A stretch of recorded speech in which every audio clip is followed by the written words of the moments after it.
Hello, everyone, and welcome to my session.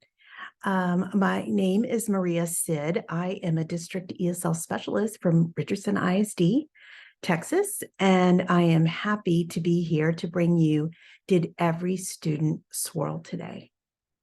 So if you want to grab this bit.ly up here, you'll get to my presentation because I've got links to lots of great resources that you'll want to take a look at. The bit.ly is SWiRL 23. That's all caps, SWiRL 23. So I know that it's a little more challenging that this is not live, but I do want you to know that I am available. If you have any questions, I have put my email address on the first slide as well as the last, because I would love to communicate with you after if you have any questions or any ideas that you'd like to share. I would love to do that beyond today. So our norms is, of course, take your learning and share with others. We want to build each other up in this profession. And I found that through the years, the ESL world is very giving. And we care so much about our students and our work that we do really want to build capacity in one another. So anything that I've got here to share with you, you can share along as well. And so when we think of the word SWiRL, I just kind of put a hodgepodge of different pictures that may represent that in thinking about SWiRL. And of course, we're thinking about it in a different way. We're thinking about it in the terms of lesson planning for this session today. So we'll start with our learning objective for today.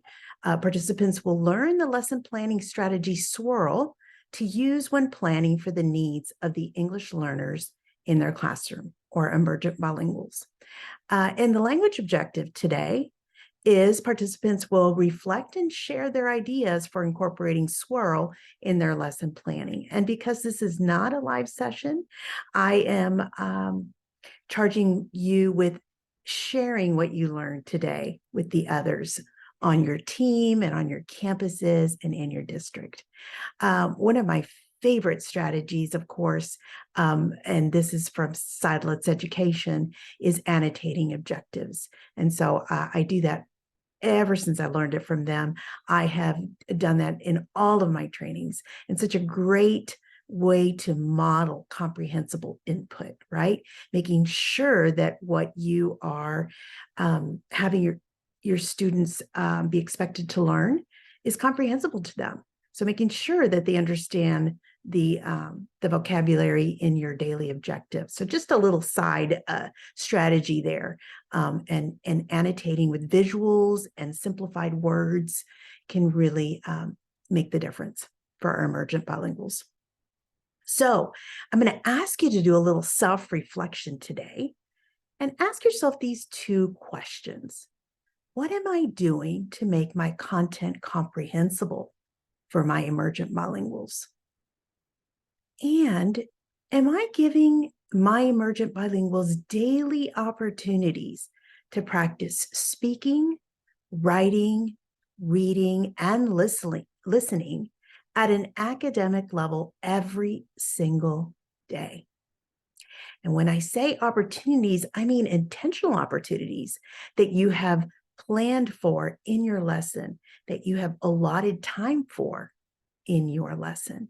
And so the intentional piece is so important, because at the end of the day, we want to be able to say that 100% of our students spoke about our content, wrote about our content, read in an accessible way about our content, and listened in a comprehensible way about our content. That is the best way that we will grow our students in English language proficiency, if we give them those opportunities to practice. And so that's where the acronym SWiRL comes in. The S is from speaking, the W is from writing, the R is reading, and the L is listening. And the I is kind of put in there to create the word, but it also can stand for interaction. So you'll kind of see that interspersed throughout this training today. So here's the great thing. When you're promoting something like SWiRL, it can benefit every student in the class, not just your emergent bilinguals, right? All of our students need to grow in those 4 language domains because every student is an academic language learner.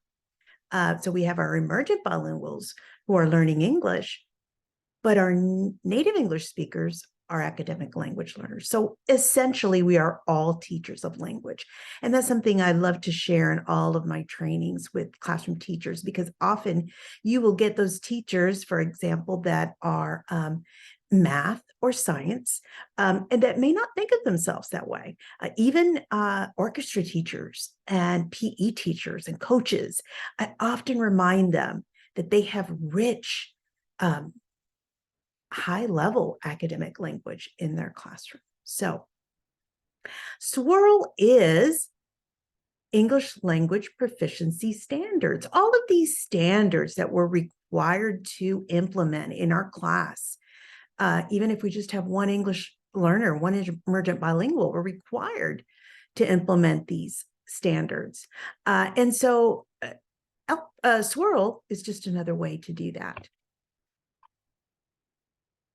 SWiRL also is a way to promote all those 4 language domains of listening, speaking, reading, and writing. The goal, again, is that 100% of the students SWiRL every day. So I'm going to kind of break it down for you with each letter in that acronym, so that you can kind of see how that might look. And I have linked for you in each of those letters a resource for that particular language domain. So let's go ahead and jump into the S in SWiRL. So did every student speak today at an academic level? And so I want to bring you to the big compelling research that is out there about the power of structured conversation. And I don't know if you have ever read The 7 Steps to a Language-Rich Interactive Classroom by Seid Education. I won't quote Seid a lot because we use their framework for in our district for ELPS implementation, but they in their book quote as well lots of research backing the impact of structured conversation on student academic performance. And so simply just planning for academic conversations, purposeful, intentional, can really make an impact on student performance. And so when we think about turn and talk, we want to make sure that 100% of the students are speaking. And often when we do turn and talk, if we're not explicit, we send them off to talk with their elbow partner, for example, or their table. And then when we bring them back to whole group, it's very possible that not every student spoke. It could be that those dominant speakers took most of that turn and talk time. And so in order to ensure that 100% of our students are speaking at an academic level about our content, we may need to be more explicit with our students and assign a partner A and a partner B. And so when partner A speaks, partner B, you are simply listening. Your eyes should be on the speaker, and then so forth, switching roles. And I have found that using a timer is really helpful in keeping that structured. And then, of course, making sure you provide sentence stems to support the academic level of the conversation. And so especially for your emergent bilinguals, using a sentence stem when you've sent them to turn and talk can be really helpful in elevating their language output. So if you are not having an appointed role in your turn and talk, you may want to consider that so that you can confidently say that 100% of your students are speaking. Another speaking strategy is QSSA. And again, this is from Silas Education, is where I learned it. And love the structure of this. And I was excited when we had remote learning back when the pandemic first broke and we all went remote. This served well in the remote setting. So it is just another way to structure the conversation to ensure that 100% of your students are speaking. The first cue is question. What is the compelling question that you want to pose to your students that's tied with your TEKS, that's tied with what you want them to learn in that unit? What signal are they going to provide to you when they are ready to respond? Because you want to give them enough time for them to form their responses, and you want to make them accountable for having a response ready, right? The STEM, the second S is STEM. What sentence stem are you going to provide for them so that they have a sentence starter to be able to respond at an academic level? And how are they going to share? Will they be sharing with a partner? Will they be sharing in a group of 3? And are you going to use a timer to ensure that your 100% of your students are speaking? And then how are you going to assess? Are you going to walk around the classroom and listen to the responses? That's a great formative assessment, right? Or you could use a randomized digital wheel. I've seen that. A lot of teachers use that. You can use popsicle sticks. But making sure that your students know that you have high expectations for them to participate, but you're going to set them up for success to do that. You may have a word bank on the wall to support them. You will give them a sentence starter, right? What message does this give your students? That you value what they have to contribute to the classroom. And even though they are learning English, they have a lot to contribute. So that's QSSA. Love that strategy. Another great one for the S in SWiRL for speaking is expert novice. And I love this one because it lends itself so well to any content area and virtually every grade level. And so just having a role play again where one of the students is an expert and will use expert academic language, right? To share from a prompt you give them, and then you switch the roles. So just another fun way to do that. A lot of times teachers will say, well, my student is very reluctant to speak. They're very shy. They just won't speak.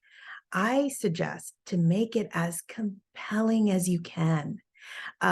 Really, really stir up that desire for the student to want to speak. Make it relatable, tie it to their real world, to their life, right? We have so many ways now and so much access to so many short video clips and visuals that we can use to pull our students in, because we want them to be so compelled to want to share an opinion about something or an experience they've had. And in order to do that, we need to make sure that it's compelling, right? For those reluctant speakers. Okay, so now we are in the W of SWiRL. And so the W stands for writing. And I actually meant to show you that linked to each one of these, the language domains, is a chart that I've put together with resources from lots of people that I love to collaborate and consider my professional learning network. One in particular, if you have not had a chance to peruse of this website, is 2 wonderful EL educators, named Irina McGrath and Michelle Shorey. And they have a wonderful website called ELL 2.0. And on there, they have wonderful grids like this with all kinds of resources. And some of those I have linked here. But I wanted to call them out because they have done a wonderful job of pulling together some really rich resources that focus on emergent bilinguals. So for writing, same thing. I have a similar chart linked here, many things from that site. But just to let you know that it can be as simple as a daily exit ticket. Write a 7-word summary about what you learned today, or using this sentence stem. Write how what you learned today can be used in your life.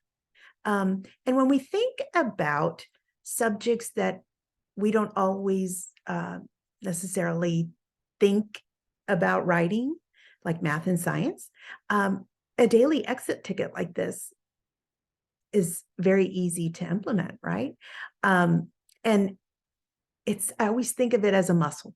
If we don't have our students practicing that skill, they become weak in it, right? And so if you're a math or science teacher, I want you to kind of think, remember, you're a language teacher, right? Because every student is a language learner. And so think about how you can incorporate something like a daily writing exit ticket, summarizing what the students learned. If you want to get a little more creative, there's a strategy called RAFT, which the R stands for role, A is audience, F is format, and T is topic. And so here's an example of RAFT in science where, I think I've got these flipped around actually. I apologize, but this is actually math. So let's say you're a numerator and the role is a numerator. The audience is a denominator. So the numerator is going to write to the denominator. An apology letter is the format. And the topic is, I'm sorry I took a piece from you. So, that, and students love this because it kind of brings in a sense of humor and then, point of view. And so what a great way for you to kind of have some fun with writing with the students. In science, similar. If the role was lungs, the audience is the brain. The format is persuasive speech. And the topic is why quit smoking. I would imagine that was for the high school students, right?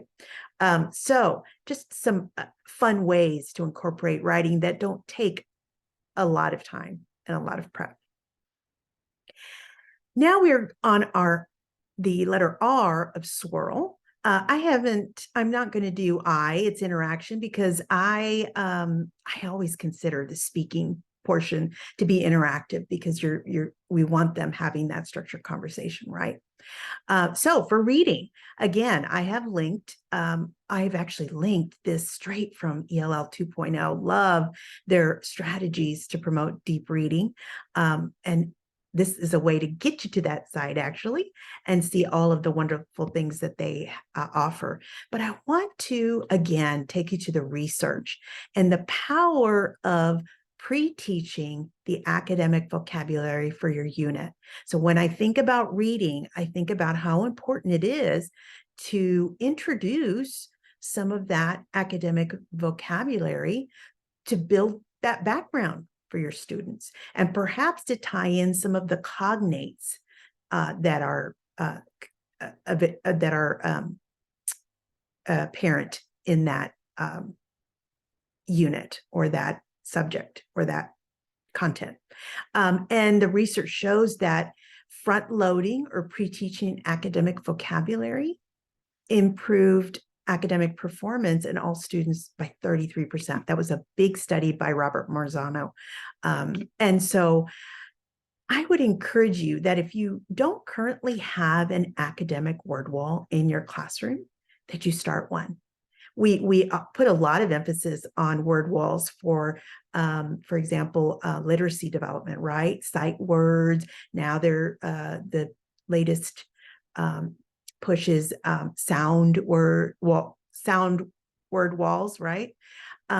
But what about academic word walls? How important is that, right? We know academic vocabulary is one of the biggest factors in impacting comprehension, right? In all students, not just emergent bilinguals. So considering posting an academic word wall and think about how that helps students when you've sent them off for structured conversation, right? They've got this wonderful word bank that's up throughout the unit. And things, resources like these kinds of word walls or word cards, I call them, where it's simply the word and a picture. That's all our students need to make that connection, right? And then if you want to get even more interactive with your word walls, there are those interactive word walls. And I have linked a short Powtoon that I created for my district on how to create an interactive word wall. I taught a lot over the years using interactive word walls, and I learned them through GLAD training. I don't know if you're familiar with the GLAD model, love that so much, and used that throughout the years of teaching ESL, and found that to be so powerful for the students. So, you know, a simple academic word wall does not have to be as extensive as an interactive word wall, but there's a lot of power and value in these kinds of walls as well. So along with reading, what are some of the things that you can do to support your students so that they are reading in a comprehensible way, right? Well, you want to make sure that what you're giving your students to read is accessible. Are your emergent bilinguals able to access what you're having them read? Should you chunk the text? Do you need to break it down into smaller parts that are a little more attainable for them? Perhaps highlighting keywords would help. Engineering the text. I saw that there is a session at this conference on engineering text, and I attended one as well a couple of years ago and loved it. But that could be, you know, customizing a text where you add a graphic organizer, or you add some synonyms to some words so that they're a little more comprehensible for the student. Adding visuals to the text. So many great ways to do that now that we have so many digital resources that will help us do that. Having your students use a graphic organizer. I always start with the main idea and detail bubble with all of my students. What is the big idea of what you want them to read? And perhaps using audio, text to audio supports might help your students. So when we talk about the R and SWiRL, making sure that the reading is accessible to your students. And that brings us to the final letter in SWiRL, which is L for listening. And I have linked for you here another one of those charts that has some various ways that you can make your content comprehensible. That's ultimately what we're talking about when we say listening.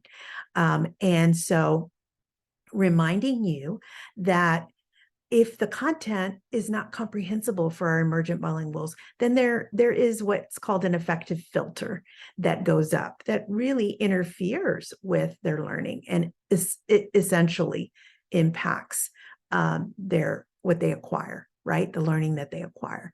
And so it's critical that we make our content comprehensible. What does comprehensible input look like? Well, visuals, illustrations, graphics. I always say to start with a visual. Find that rich visual that could represent the unit's main concepts, right? Using gestures, especially with your newcomers, using gestures, total physical response, right? Rephrasing and repeating to make what you're saying comprehensible to them, and avoiding slang and figurative language whenever possible.